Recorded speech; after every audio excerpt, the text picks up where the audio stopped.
Hi, everyone, and welcome again to the Real Estate Investing Foundation with Jason Peely. This is awesome Multifamily Monday. Today is Monday, everybody, and we're talking about knowing who your buyer is on the back end. And a lot of time is focused on finding the property, getting the property, sourcing the property, managing the property. So much to think about. But if you're pitching a 5 or 7 or 3-year hold to your investors, have you thought about, well, who are you going to be selling this to on the back end? And this all spawns. We had a nice lunch with Ben Leibovich last week, and he was talking just about this. So we wanted to talk a little bit deeper on this subject. And if you are buying a 10 unit or a 20 unit or a 50 unit or a 300 unit, typically you're going to have a different kind of buyer on the back end. Mm-hmm. So it just really depends on what your long-term play is. I mean, you might want to keep it for forever.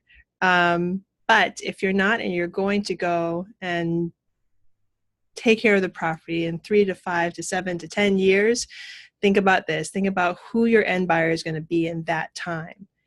And even if you are planning on keeping it forever, there's always times that come up that you're going to need capital or something's going to change in the life structure of the hold that you would need to divest that property. And having that buyer in mind is going to make it a lot easier. Generally, what you can think about is, are you selling this to another mom and pop or another investor or an institution? And if you can frame that by the type of properties you're going after, selling it on the back end is going to be a whole different thing.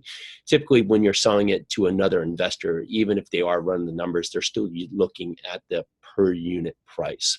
Where if we're looking at institutional buyers, and they're typically going to be buying larger assets, 200 units, 300 units, we're looking to park capital, they're strictly looking at basically the income and their cap rate. So if you are now improving the property and you're going off cap rate, that's going to be one type of customer, generally with deeper pockets, generally not looking for so much edge and may just be looking to park capital.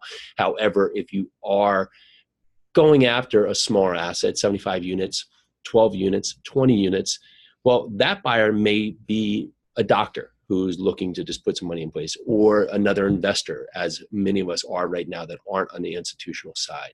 And knowing that, you have to think about how they're thinking from the mindset.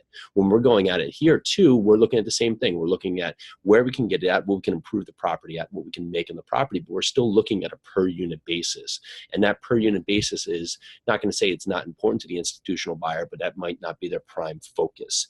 And also, the institutional buyer, on the other hand, is probably not looking at that 12, 15, 30 unit asset, whereas they are looking at 300 units, 600 units, portfolios, 200 units, something that makes sense for so much capital being able to go into the property, where they're not just parking $1 million, are able to park 20 million, where some of the other investors that we're thinking of on a single investor entity or doing syndications, we're okay with those smaller properties because we're able to meet the returns of our investors who aren't on the institutional grade side. So another tip though, and like we said, we talked to Ben Leibovich while he was here in New Jersey. Awesome guy. Look him up on Bigger Pockets, Ben Leibovich. Is that a tip? That's a tip.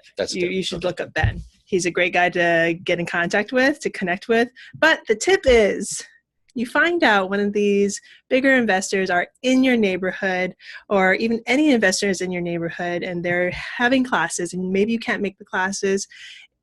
Invite them to coffee, invite them to lunch, get in front of them, pick their brains, and get out there, and you'll learn something. Even if you think you know it all, you don't. And one last thing on the buying selling side, if you are selling to institutional investors, you're probably wanting to focus on a more higher profile, more diverse market. And that said, if we're talking Chicago or submarkets, we're talking some of the metro cities, you're probably not selling to an institutional investor, at least in this time frame, if you're in, a 12,000 population township in Ohio or Kansas. All great information. So go out there, use this information, get going, take action. Happy Monday. Happy Monday. This is the Real Estate Investing Foundation with Jason Peely. Again, happy Monday. Get out there, folks.